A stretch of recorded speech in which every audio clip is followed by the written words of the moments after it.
Hello friends, welcome to USS series. ഇന്നത്തെ ക്ലാസ്സിൽ നമ്മൾ ഡിസ്കസ് ആക്കുന്നത് രണ്ടാമത്തെ ചാപ്റ്റർ ആയിട്ടുള്ള ആസിഡ് ആൻഡ് ബേസസ് എന്നുള്ള കുറച്ച് മോഡൽ ക്വസ്റ്റ്യൻസ് ആണ്. അതിന് മുമ്പേ നിങ്ങൾ ഈ വീഡിയോ ഇതുവരെ സബ്സ്ക്രൈബ് ചെയ്തില്ലെങ്കിൽ സബ്സ്ക്രൈബ് ആക്കുക. നമ്മുടെ പുതിയൊരു ചാനലാണ്. നിങ്ങളുടെ സപ്പോർട്ട് ഉണ്ടെങ്കിൽ മാത്രമേ നമുക്ക് മുന്നോട്ട് പോകാൻ കഴിയുള്ളൂ. സോ ഈ വീഡിയോ നിങ്ങൾക്ക് യൂസ്ഫുൾ ആവുകയാണെങ്കിൽ നിങ്ങൾ ലൈക്ക് ചെയ്യുക.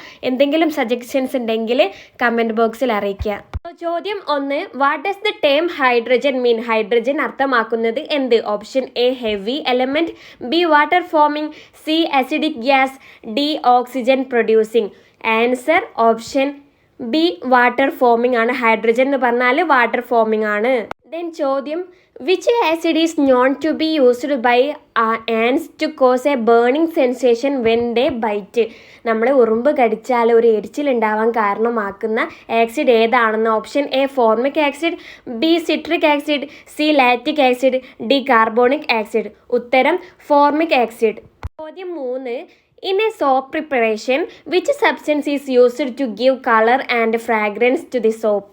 സോപ്പ് നിർമ്മിക്കുമ്പോൾ ഏത് പദാർത്ഥമാണ് അതിന് കളറും സ്മെല്ലും കൊടുക്കാൻ ഉപയോഗിക്കുന്നത്? A caustic soda, sodium silicate, perfume and dye, D stone powder. Answer option C perfume and dye. നാലാമത്തെ ചോദ്യം, which base is primarily used in agriculture to reduce the acidity of soil? Option A sodium hydroxide, B potassium hydroxide, C calcium hydroxide, D magnesium hydroxide. മണ്ണിൻ്റെ അമ്ലതം കുറയ്ക്കാൻ വേണ്ടിയിട്ട് ഏത് base ആണ് ഉപയോഗിക്കുന്നതാണ് ചോദിച്ചത്. ഉത്തരം കാൽസ്യം ഹൈഡ്രോക്സൈഡ്. നെക്സ്റ്റ് ചോദ്യം, what common household item when mixed with turmeric can demonstrate the presence of a base? വീട്ടിലെ ഏത് ഐറ്റമാണ് മഞ്ഞളുമായി കലർത്തുമ്പോൾ ബേസിൻ്റെ സാന്നിധ്യം അറിയിക്കുന്നതാണ് ചോദിച്ചത്. A vinegar, B lemon juice, C soap solution, D water. ഉത്തരം option C soap solution. Then അടുത്ത ചോദ്യം, which of the following acids is used in fertilisers, paints and dyes? ഡൈസിലും പെയിൻറ്റ്സിലും ഫെർട്ടിലൈസറിലൊക്കെ ഏത് ആസിഡാണ് ഉപയോഗിക്കുന്നത്?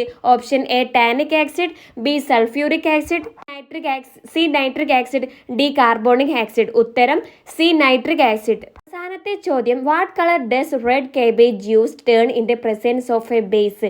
റെഡ് കാബേജ് ജ്യൂസ് ബേസിൻ്റെ സാന്നിധ്യത്തിൽ ഏത് കളറായി മാറുന്നു എന്നാണ് ചോദിച്ചത്. Option A red, B green or yellow, option C orange, option D no change. Answer option B green or yellow. So friends, ഇത്രയും ചോദ്യങ്ങളാണ് നമ്മൾ ഈ വീഡിയോയിൽ പറയുന്നത്. നെക്സ്റ്റ് ഏത് സബ്ജക്റ്റ് റിലേറ്റഡ് ക്വസ്റ്റ്യൻ ആണ് നിങ്ങൾക്ക് വേണ്ടതെന്ന് നിങ്ങൾ കമൻറ്റ് ചെയ്യുക. So thank you friends.